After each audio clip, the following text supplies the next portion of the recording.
Get moving is the first principle. This is all about engagement, getting every single child involved at the start of the session. Why is that so important? Because if they're not engaged at the beginning, they probably won't be engaged halfway through, and they certainly won't be engaged by the end. So how does getting them moving help with that? How does getting every child talking, having physical movement, physical energy at the start of the session improve the levels of engagement? Well, I'd like you to think about any children you've taught who are classroom shy but playground confident. Out there on the playground, they will be telling jokes, telling stories, happy to chat with their friends, but once they come into the classroom, the shutters come down and it's very, very difficult to get them to speak. What's different out there on the playground compared to in the classroom? Well, one thing is they're standing up and moving about. Most of children's social talk takes place standing up. They don't go to dinner parties or sit around at the pub.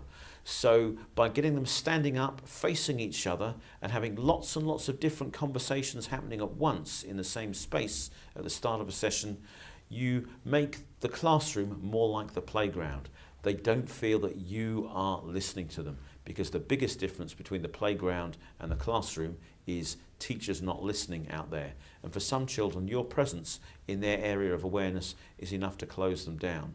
We'll be looking at a bit more of that in Take a Back Seat, but the key takeaway from this is get everybody stood up, talking, moving at the start of the session, and you'll get much higher levels of participation and thinking further on in the session. In the training, we will show you lots of different ways to do that.